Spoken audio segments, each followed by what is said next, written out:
বাস্তবে বিয়ের খবর। এখন আসলে আমি আমার প্রত্যেকটা কথাই আমি আমার ব্যক্তিগতভাবে রাখতে চাই। সুপ্রিয় দর্শক, বেশ কিছুদিন ধরে গুঞ্জন রটছে দাম্পত্য বিচ্ছেদ ভুলে আবারও এক হতে চলেছেন চলচ্চিত্র তারকা শাকিব খান এবং অপু বিশ্বাস।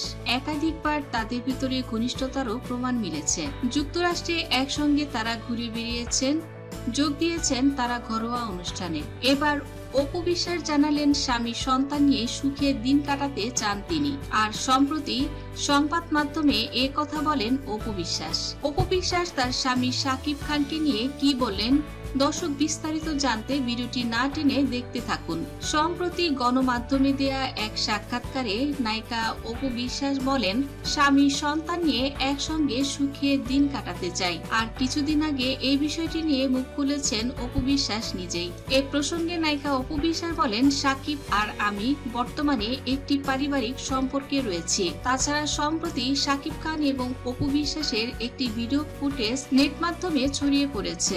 সাকিব খান 2017 সালের শেষের দিকে অপু বিশ্বাসের সঙ্গে বিচ্ছেদের জন্য আবেদন করেছিলেন ঢাকা সিটি কর্পোরেশনের মহাখালী জোনাল অফিসে। আর সেই আবেদন নিয়ে সেই সময় সালিশ হয়েছিল। আর সেই সময় শাকিব খান উপস্থিত না হলেও অপু বিশ্বাসের উপস্থিতিতে শুনানি হয়। ওই সালিশের ভিডিওটি সম্প্রতি ভাইরাল হয়েছে। এরপর থেকেই শাকিব খান এবং অপু বিশ্বাসের বিচ্ছেদ নিয়ে জমেছে সন্দেহ। এ প্রসঙ্গে অপু বিশ্বাস বলেন, আমিও ভিডিওটি দেখেছি। ভিডিওটি নিয়ে সিটি কর্পোরেশন তাদের সঙ্গে কথা বললে ভালো হয়। আর ভিডিওটিতে সিটি কর্পোরেশনের এক কর্মকর্তাকে বলতে শোনা যায়, আমাদের আজকের সালিশ কেসে বিবাদী অপু বিশ্বাস উপস্থিত হয়েছেন আর তার বক্তব্য প্রদান করেছেন। আসলে অপু বিশ্বাস মীমাংসা করতে চান, তার স্বামী নিয়ে এবং সন্তান নিয়ে ঘর সংসার করতে চান। আর বাদী শাকিব খান তিনি উপস্থিত হননি। সাধারণ একটি সাদা কাগজে আবেদন পাঠিয়েছিলেন শাকিব, আর কাজী অফিসের মাধ্যমে এটি রেজিস্ট্রি হয়েও আসেনি। কোনো কাবিননামা, কোনো সাক্ষী, কোনো হলফনামা, কোনো কিছুই ছিল না। আমার ওর সিগনেচারটা যেহেতু অ্যাজ এ হাজবেন্ড আমি আমরা আমাদের হচ্ছে কি সমস্ত কথাবার্তা কিন্তু গণমাধ্যমে থাকে। সালিশ কেসে বিবাদী অপু বিশ্বাস উপস্থিত হয়ে তার বক্তব্য প্রদান করেছেন। তিনি আসলে মীমাংসা চান, তার সন্তান নিয়ে স্বামী নিয়ে ঘর সংসার করতে চান।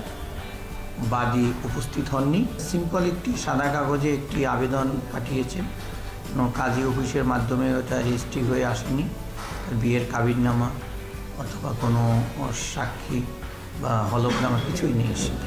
আর সালিশের বিষয়ে অপু বিশ্বাস বলেন, এটি একটি সেনসিটিভ ইস্যু। আমি এটা আগে ভাগে বলতে চাই না। তখন রাগের বশে না বুঝে অনেক কথাই বলে ফেলেছিলাম, আর এজন্য আমাকে ভুগতে হয়েছে।